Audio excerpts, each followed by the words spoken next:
जालना जिल्ह्यातील बदनापूर पंचायत समिती कार्यालयात आज स्वराज्य संघटना आणि शेतकरी कृती समितीने अनोखे आंदोलन केले।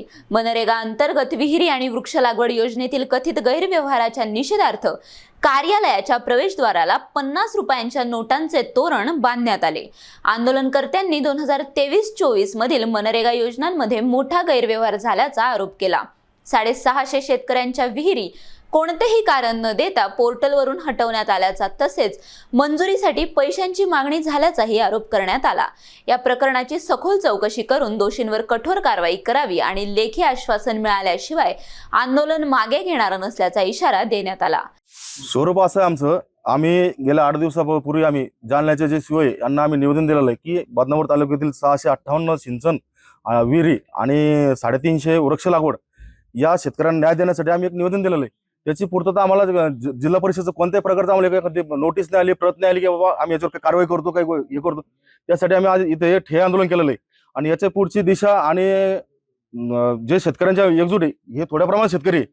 इथून पुढे 15 दिवसानंतर जेवढे शेतकरी 1000-1200 शेतकरी हे शेतकरी घेऊन सर आम्ही या राज्याचे मंत्री रोजगार हमी जे आहे ते भरत शेठ गोगावले त्यांच्या निवासस्थानासमोर आम्ही आत्मदहन आंदोलन करणार आहोत येत्या 15 दिवसानंतर। ही भूमिका आमची आता इथून पुढे। तुम्ही पैशांचं तोरण आणलेलं आहे, कशासाठी? यस, पैशाचं तोरण आम्ही यासाठी लावलेलं आहे की काही शेतकऱ्यांना आम्हाला सांगितलं आहे की आमच्याकडून पैसा घेतलेला आहे विहिरी मंजूर करण्यासाठी आणि पैसा घेतल्यानंतरही जर आमच्या विहिरी डिलीट होत्या, आमच्या फाईल डिलीट होत्या आणि जिल्ह्यामध्ये प्रत्येक तालुक्याच्या जेवढे पंचायत समिती असेल ते एमआरसीचे काम पूर्ण झालेले 2023-24 बदनापूरचं का नाही आलं याचं कारण अद्यापही आम्हाला सांगितलं गेलेलं नाही।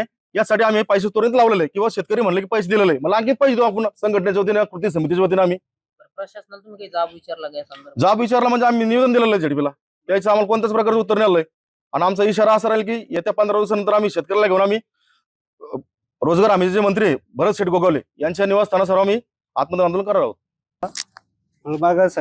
फळबागेच्या फायलीसाठी 10,000 रुपये दिलेले आहे अधिकाऱ्यांना, तरी माझं नाव स्पष्ट भरते वेळेस तिकडून फोन आला की बाबा तुमचं सर्च की मधून नाव उडलेलं आहे।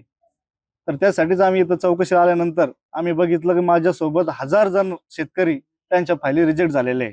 त्यामुळं आम्ही सीओला त्या दिवशी निवेदन दिलं आणि आजचा दिवस दिला होता ठे आंदोलनाचा, त्यामुळे आज आम्ही इथं ठे आंदोलन बसलेलो आहे। काय भूमिका पुढची, काय इशारा? पुढची भूमिका तेच, आम्ही आत्मदहन किंवा आत्मक्लेश आंदोलन करणार आणि रस्त्यावर उतरणारच। हे आंदोलन कुठपर्यंत चालणार?